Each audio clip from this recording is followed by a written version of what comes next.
ফিলিস্তিনিদের উপর আক্রমণের প্রতিটা বুলেটের দাম নেওয়া হচ্ছে আপনার পকেট থেকে। কিভাবে? আসুন মিলিয়ে নিই। এই বাংলাদেশে কি পরিমাণ কোকাকোলা বিক্রি হয় আপনার হিসাব আছে? আপনি যে শান্তিতে কোকাকোলায় ঢোক দিচ্ছেন না, এই প্রতিটা ঢোকের কারণে ফিলিস্তিনের মানুষ এক ফোঁটা পানির জন্য প্রতিনিয়ত হাহাকার করছে।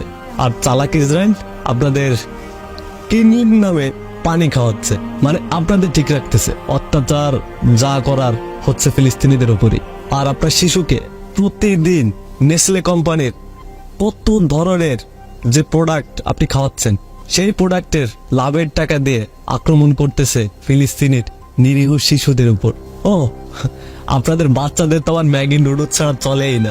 মনে আছে সেই শিশুটির কথা, যে শিশুটি বলেছিল আমি আল্লাহকে সব বলে দেব?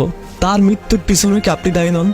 আপনারা জেনে না জেনে স্প্রাইট, ফান্টা, কিটক্যাটের মতো চকলেট, এরকম আরো 46টি পণ্য কিনে আপনারা ইসরায়েলের অর্থনীতিকে সচল রাখতেছেন। আর ফিলিস্তিনি মানুষের এই গণহত্যার আপনি একজন অংশীদার হচ্ছেন।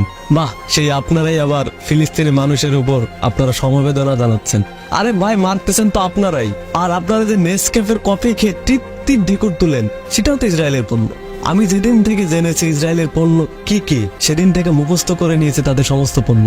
আমি সবসময় বিকল্প পণ্য খুঁজে নিয়েছি। আমি তাদের সমস্ত পণ্য বয়কট করে দিয়েছি। শুধু কম্পিউটারের ইন্টেলের প্রসেসরটা বাকি ছিল, সেটাও চেঞ্জ করে এমডি প্রসেসর লাগিয়েছি। এখন অ্যাপেল ইউজ করি, এমডি প্রসেসর ইউজ করি। আমার মতো দুই একজন তাদের পণ্য বয়কট করলে তাদের কিচ্ছু ছেড়া যাবে না। যদি আমরা সকলে মিলে তাদের পণ্য বয়কট করি, তাহলে তাদের অর্থনীতিতে ধস নামবে। আমি যে কন্টেন্টটা বানাচ্ছি, আমার লাইক, কমেন্ট, শেয়ার, ভিউ কিছু দরকার নেই। আমার শুধু একটাই চাওয়া, সমস্ত মানুষ জানো তাদের পণ্য কি কি রয়েছে এবং বিকল্প পণ্য তারা খুঁজে নিক। এটাও কিন্তু ইসরায়েলের বিপক্ষে এক প্রকার যুদ্ধ। আসুন আমরা সকলে মিলে এই যুদ্ধে অংশগ্রহণ করি। যে যেভাবে পারেন ছড়িয়ে দেন ফেসবুক, ইনস্টাগ্রাম, টুইটার, ইউটিউবে তাদের পণ্যের লিস্টগুলো, যাতে মানুষ তাদের পণ্য বয়কট করে বিকল্প পণ্য খুঁজে নিতে পারে। এটাই হবে ইসরায়েলের বিপক্ষে আমাদের বর্তমানে সমসাময়িক এক প্রকার যুদ্ধ। আসুন আমরা সকলে মিলে ইসরায়েলের পণ্য বয়কট করি। আমি লিস্ট দিয়ে দিচ্ছি, আপনারাও জেনে নিন। আর যদি মনে না থাকে তাহলে গুগলে সার্চ করুন, ইসরায়েলের পণ্য লিখলে চলে আসবে। আসুন আমরা সকলে মিলে ইসরায়েলের পণ্য বয়কট করে ফিলিস্তিনি মানুষের পাশে দাঁড়াই। সকলকে বোঝার তৌফিক দান করুন।